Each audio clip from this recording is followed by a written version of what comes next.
Mostra agora mais um caso de interdição de parque ilegal. Depois de acontecer lá na cidade do Pilar, um outro parque de diversões em Maceió também foi interditado. E a gente já vai falar ao vivo sobre esse assunto agora com o Ivan, porque a gente já quer saber, Ivan, onde funcionava esse parque que foi alvo dessa fiscalização mais uma vez. Muito boa noite para você. Bia, boa noite para você mais uma vez, boa noite a todo mundo que está chegando agora no Cidade. Esse parque funcionava no bairro Chã da Jaqueira, aqui em Maceió, e a prefeitura interditou esse parque no fim de semana porque ele não tinha condições de funcionar e nem o alvará. A gente lembra que na cidade do Pilar, no início do mês, um parque estava funcionando sem autorização do Corpo de Bombeiros e aconteceu um acidente. Uma menina despencou de um brinquedo de uma altura de mais ou menos 5 metros.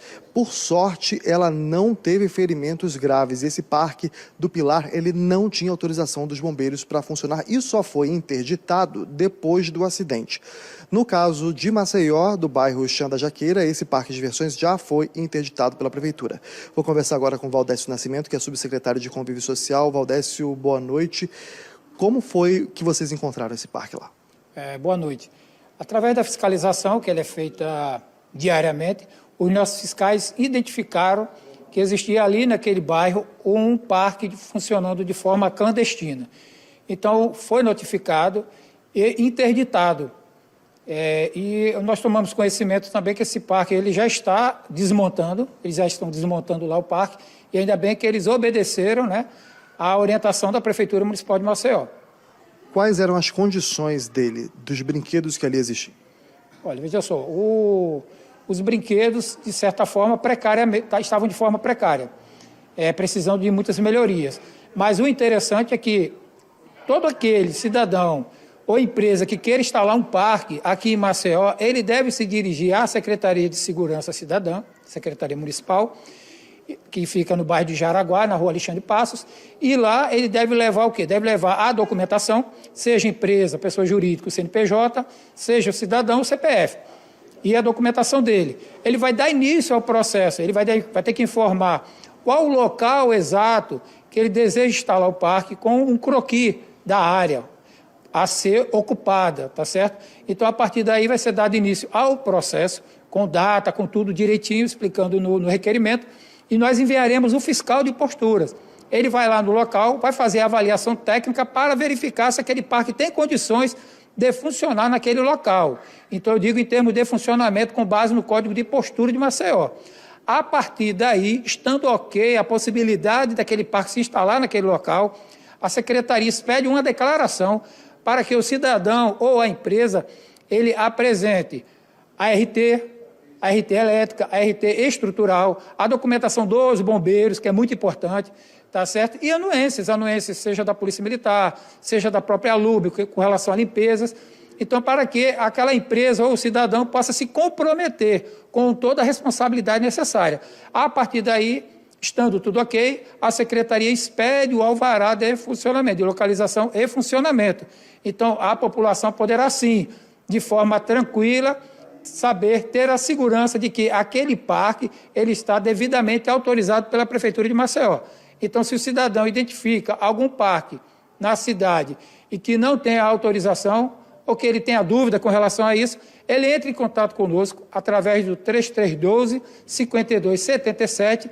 A gente vai verificar se realmente aquele parque tem autorização ou não e enviar a fiscalização. É muito importante isso para que as nossas crianças, para que o cidadão possa brincar com tranquilidade. Tá certo? Então, a gente não recomenda, tá certo, que ninguém faça uso de um parque clandestino. Não é seguro e a Prefeitura não autoriza e solicita à população que faça a denúncia. Esse parque, como o senhor disse, clandestino, ele já estava funcionando ali.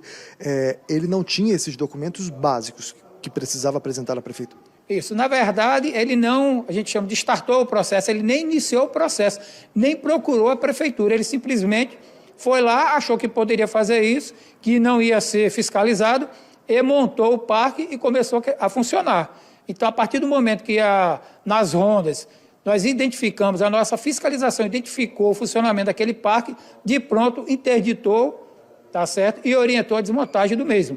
Ele pode, sim, buscar a Prefeitura com toda a documentação necessária para que seja avaliada a condição do parque para ver se vai poder funcionar ou não e fazer os ajustes necessários. O senhor fala em croquis, um mapa que precisa ser apresentado à prefeitura antes do funcionamento. O que precisa de básico para um parque desse funcionar? Às vezes o espaço, a parte da eletricidade, o que precisa de básico que não tinha nesse parque? Olha, o básico, mas que é um básico de suma importância, sem isso ele não vai poder funcionar, são as ARTs que a gente chama, que são as ART elétrica, a estrutural, que são feitas por engenheiros, são expedidas, são dadas por engenheiros. O engenheiro é quem assina esse documento se responsabilizando, dizendo sim, a montagem foi feita corretamente, sim, a parte elétrica está ok, isso é importante. Também a questão do combate a incêndio, tem que ter a parte dos bombeiros. Os bombeiros eles têm as documentações necessárias, a legislação que exige para o funcionamento de um parque. Então, assim, isso é fundamental. E, logicamente, o alvará da prefeitura. Então, ele só vai poder funcionar se estiver totalmente regularizado na prefeitura, no nosso caso, na prefeitura aqui de Maceió. A gente viu que no início do mês, na cidade vizinha Pilar, teve um acidente num parque de diversões desse que não tinha autorização para funcionar. A população, principalmente a população, deve ficar atenta para não se arriscar e denunciar nesses casos. Com certeza, a gente reforça e faz esse chamamento à população. Identificou um parque, identificou um circo que está sendo montado ali no seu bairro, pode fazer contato conosco, tá certo? Com a nossa secretaria, através do 3312-5277, e nós com certeza enviaremos a fiscalização do local para verificar toda a situação do parque ou do circo, como eu estou colocando aqui, e se estiver sem nenhuma documentação, com certeza será interditado também pela prefeitura. Muito obrigado pela sua entrevista ao vivo aqui no Cidade. Então, parques, circos, é importante que a população fique atenta para não se arriscar, porque muitas vezes são crianças que estão sendo colocadas ali em risco e aí precisa dessa fiscalização para que esses equipamentos eles não funcionem sem as devidas autorizações e licenças. Eu volto com você, Bia.